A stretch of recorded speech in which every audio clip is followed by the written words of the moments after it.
Joining me now, former Democratic Congresswoman from Hawaii and Fox News contributor Tulsi Gabbard. Tulsi, what's the union's real motivation here?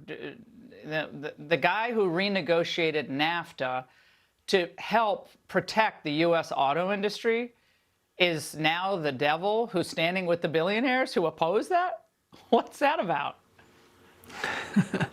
Laura, I think what we're seeing is how more and more of these unions who were founded, whose existence is supposed to be, whose mission is to fight for working people, exist instead to serve themselves and their friends in the Democrat elite in the swamp of Washington. I think it's very telling when you hear Joe Biden say that he's the most pro-union president ever. That's a very clear distinction from a president who says they're the most pro-American people president in history.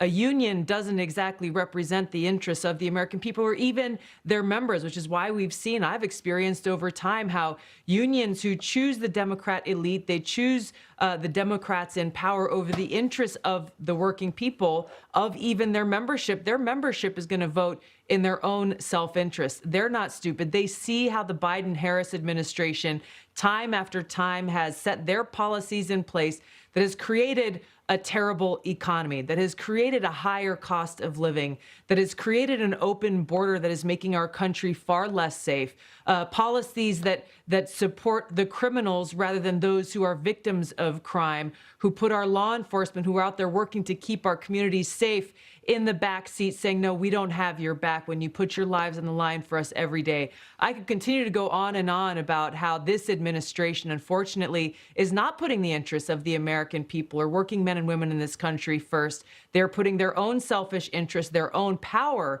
first. And this is where they tie into their friends in so many of these unions whose existence is based upon that connection. How do we stay in power and get more power and not thinking about the well-being of the people? Yeah, it's the same thing that we see with the teachers' unions. Like, I know a lot of teachers who are just, they're like, oh, they make me pay these union dues. I essentially have to pay. You don't have to, the Supreme Court case, but you're really kind of shamed if you don't. And they don't even, as you said, represent the union members themselves, because a lot of the stuff they push for on the teachers union side end up ultimately hurting public schools, hurting the competitiveness of the schools. And the same thing in this case. By the way, Elon Musk, Tulsi, sent out a tweet yesterday warning the Biden administration about what's going to happen, warning the people of the country, I should say, what would happen if Biden gets in power for another term, because the tariffs will probably be lifted. And he said if there are no trade barriers established, they will pretty much demolish most other car companies in the world, speaking of China. And look, we know that in a second term, Biden's going to be able to do anything he wants. And he's always doing whatever he does, it's always for China's benefit. Yeah, Laura, you mentioned the teachers union as an example. My father-in-law, he just retired from being a public school teacher, and I've heard story after story from him and so many others who choose this honorable job, which is often, unfortunately, thankless, to go and teach our children.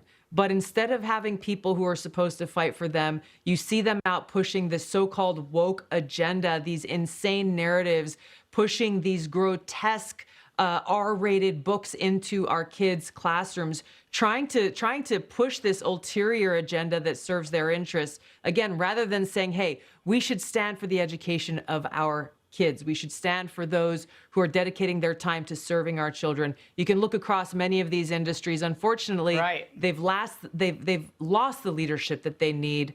And this is where I encourage people, vote based on what is in the best interest of the American people. The contrast is very clear.